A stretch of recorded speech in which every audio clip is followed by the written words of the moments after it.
CD Projekt RED is one of the most trusted and respected names in the video games industry. Responsible for the critically acclaimed Witcher series of role-playing games based on the Polish fantasy novels of the same name, CDPR carved out its place among the best developers in the world by demonstrating a clear and consistent commitment to creating high-quality gaming experiences and always operating with pro-consumer values. In an ever-growing landscape of greed, CD Projekt RED stood out from the likes of EA and Ubisoft by operating with a high degree of transparency with its customer base, never including predatory monetization like microtransactions or loot boxes, implementing community feedback, providing free content updates, and just generally being pretty cool dudes. And their most famous title, The Witcher 3 Wild Hunt, launched them and their stellar reputation into the mainstream AAA market. At launch, The Witcher 3 was an instant classic, and even today it's often regarded as one of the best Western-style RPGs ever made. So it's no surprise that when this revered studio revealed that they were working on another of the open-world RPGs that they were so famous for, but this time set in the dark future of the dystopian sci-fi universe of Mike Pondsmith's Cyberpunk tabletop role-playing system, people were beyond excited. Unfortunately for those people, you might say that the game was announced just a tiny bit sooner than it should have been. With a staggering 8 years between the first teaser trailer and the actual release date, the public had some time on their hands to fantasize about how amazing the eventual product was going to be. This general fervor was only spurred on by CDPR's ambitious marketing campaign in the years leading up to release, promising to be the biggest, deepest, most complex, big-budget role-playing experience the gamers had ever laid eyes on. The Cyberpunk 2077 team was positioned as the harbinger of a new era. This was a world that seemed to offer everything to everyone, a main character that could be customized with such granular detail that players could tweak every nook and cranny, even down to the more, intimate details. A storyline that would react to your every decision and unfold in dramatically different ways depending on your unique approach. Gameplay focused on solving problems with a massive array of futuristic weapons and cybernetic enhancements that allowed for bombastic action, tense stealth, high-stakes hacking, or even more diplomatic solutions with your charisma or intelligence through dialogue options. All of this and so much more could be found within the sprawling dystopian future metropolis of Night City in the year 2077. And Keanu Reeves was going to be in it too, as a major character to boot, not even just a cameo. Everything was shaping up to be another slam dunk for an already beloved studio.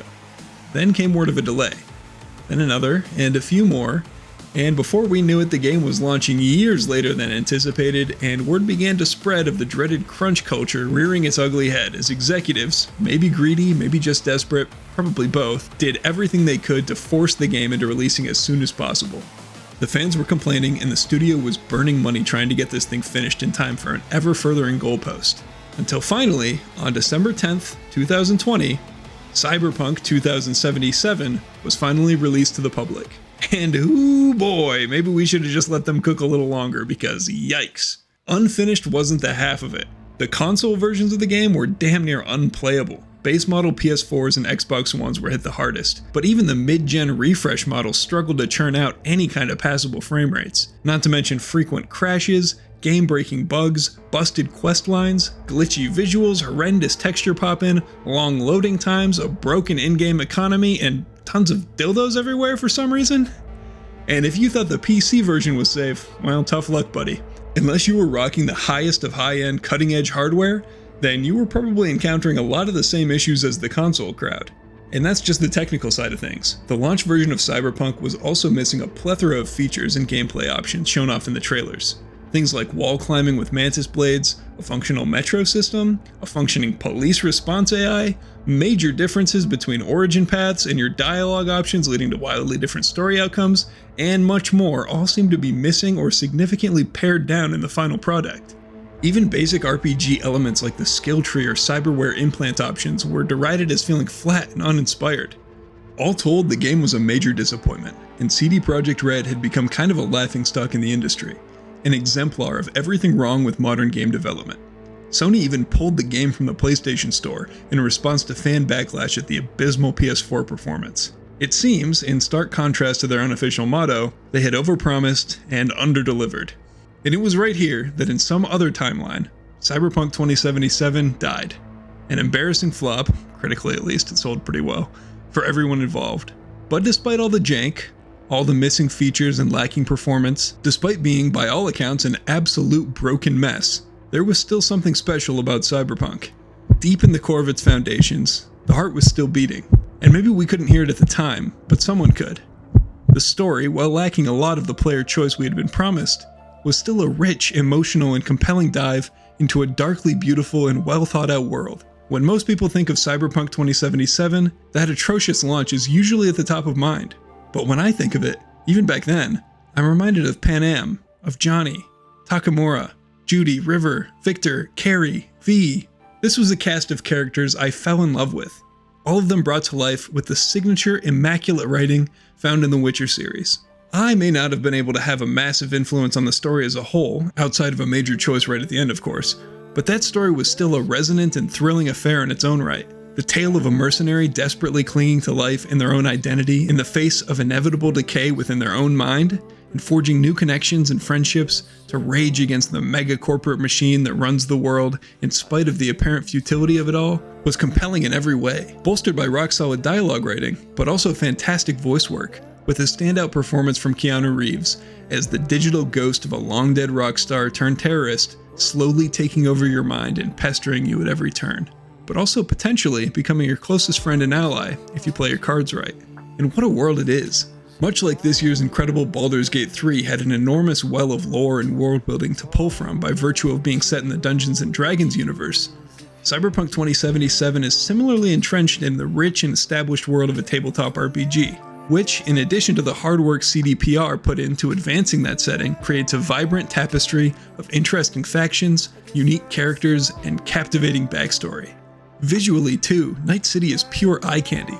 You may need a hell of a rig to witness its full glory, but if you do, well, it's a spectacle to behold. Path-traced lighting leads to gorgeous shadows and reflections. The rain-slicked, neon-drenched streets feel straight out of a Blade Runner movie. Super high-res textures and granular attention to detail reveals a stunningly believable depiction of both the grim urban decay and burnt-out slums, and the polished world of the hyper-elite ruling class. Quality facial capture too ensures that characters emote properly and match with the vocal performances of the actors bringing them to life, effectively dodging the uncanny valley of many Bethesda-style talking heads in conversation, at least for the important characters. All of this comes together to great effect in building an immersive and beautiful world with an awesome narrative to pull you through it. It's not perfect, some of the side gigs can be repetitive and dull, the story doesn't always take full advantage of its unique setting, and there are exactly 0 good boss fights to be found. But I can't deny just how much I enjoyed my time in this world. Just driving around and listening to the radio, hopping out every once in a while to explore something interesting that caught my eye, was a consistently fun and immersive experience. And I think CD Projekt RED knew what they had on their hands with this. That underneath the layers of horrible bugs, awful frame rates, and missing features, there was a certified banger somewhere deep down. So they set about fixing it. Over the next 3 years, the studio would commit to dozens of updates and patches, fixing issues and implementing features at a steady pace. In total, they spent a whopping $120 million getting their shit together. Now, I fully agree with the sentiment that what they did in the first place was scummy, and that the game should have been in working condition at launch. But I also have to commend them for seeing this through. It initially sold around 13 million units, mostly due to that deceptive marketing, but I fully believe that a lesser studio might have just taken the money and moved on to the next project without so much as an AI-generated apology note. So huge props where it's due. CDPR poured a ton of time and money into making amends. But all that effort may have been in vain. The damage was done. Everyone who had bought in at launch was too burned out to dive back in, and people who hadn't tried it yet were scared off by all the horror stories told by those who had. Gamers the world over have had their trust shattered time and time again by big corpos and their greed-fueled lies, and CDPR had seemed like one of the last bastions of integrity in the industry. So of course the public wasn't going to reinvest itself into following a game that had betrayed them like that, even if it was being patched up years later. It was too little too late. That is, until September 13th, 2022, when Cyberpunk Edgerunners dropped on Netflix, an original anime limited series animated by Studio Trigger and directed by the infamous Hiroyuki Imaishi of Kill la Kill and Gurren Lagann fame. Edgerunners introduced us to a ragtag group of mercenaries and their tragic journey to the top of Night City's underworld, featuring Sussy Gus himself, Giancarlo Esposito, as the English voice of the villainous fixer Faraday. Edgerunners was a smash hit, blowing audiences away with its wildly expressive animation, heartfelt storyline, and batshit crazy action, earning itself a staggering 100% fresh Rotten Tomatoes score, and winning Anime of the Year at the 2022 Anime Awards. Needless to say, the show launched Cyberpunk back into the public consciousness in a big way, leading to a massive resurgence in sales and active player counts across all platforms as everyone rushed back to see all the improvements for themselves and return to the world that Edgerunners had blown them away with. If you haven't seen it yet, I highly recommend you go and check it out for yourself. It's only 12 episodes and it's paced phenomenally.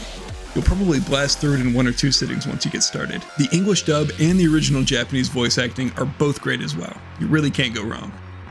Anyway, the show brought a ton of positive attention back to the franchise, and CDPR wasn't done yet, because not too long after that, Phantom Liberty was announced. The first and only expansion for the new game would offer players a sizable new chunk of open world to explore, the lawless escape from New York style walled city of Dogtown, as well as a high-stakes spy thriller storyline starring Idris Elba as a sleeper agent, helping the player to rescue the president of the new United States of America. Man, Keanu Reeves, Giancarlo Esposito, and now Idris Elba? CD Projekt RED really knows how to stunt cast. And of course, he's awesome in this role, as is everyone else. The new storyline also addresses criticisms of the main campaign and gives players much more freedom of choice in affecting the outcome of the plot through both their actions and their dialogue. Side quests in the expansion are much improved as well. No more generic, go here, kill these guys and leave type of copy-pasted gig like you'd find all around the base game.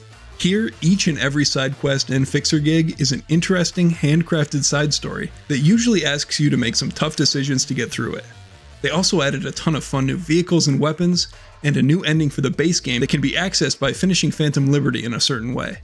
All in all, the DLC has been a huge success, especially when paired with Update 2.0, which added car combat and an overhauled police system with the added ability to get max tag called on you if you get to 5 stars, GTA style. 2.0 also completely redid the skill tree, cyberware customization, and cosmetics, creating a more balanced and useful leveling experience, making cybernetic implants more powerful while establishing limitations for them, and completely removing armor from clothing, making it into a subdermal armor implant in the cyberware menu, so that you can wear whatever clothes you want without worrying about how they affect your stats. And the update finally finished fixing and polishing off most of the remaining bugs and glitches, leading to a significantly more stable experience all around, for PC and console players alike. So everything's great for Cyberpunk, right? The game is fixed, it has an awesome expansion, people are playing it again, it's got an excellent spin-off anime, and a sequel is on the way, developed by a brand new sister studio in Boston using Unreal Engine 5. They even just announced a new live-action project is in the works, in collaboration with Anonymous Content, the studio behind True Detective, Mr. Robot, and The Revenant. Well, yeah, that's all true. Right now is definitely a great time to be a Cyberpunk fan. But there's a few pieces of information I'd like to leave you with. First, the PS4 and Xbox One versions of the game are still fucked. Some things have been patched here and there, but the games are still in terrible shape on those platforms, and Phantom Liberty and Update 2.0 are not coming to that generation of consoles at all. CDPR has fully left those players behind. Now, on one hand, I think this is pretty understandable. The game has, from its very inception, been too ambitious for that hardware, and realistically speaking, it was never going to work on them. So I can see why the studio has cut their losses on that front. But I also think it was dishonest of them to ever offer or advertise an 8th generation version of the game in the first place, and charge full price for it knowing damn well that it was never going to work, and then stop trying to fix it entirely when everyone else realized it too. Again, I don't really have a solution to offer here, and I get why they've handled it in the way that they have. What's done is done. I just wanted to make you aware of it. And finally, the title of this video is The Redemption of Cyberpunk 2077.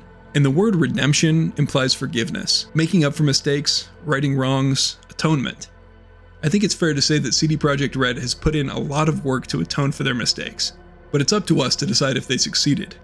So I ask you, is it okay to release a broken mess of a product and charge people for it, as long as you fix it later on?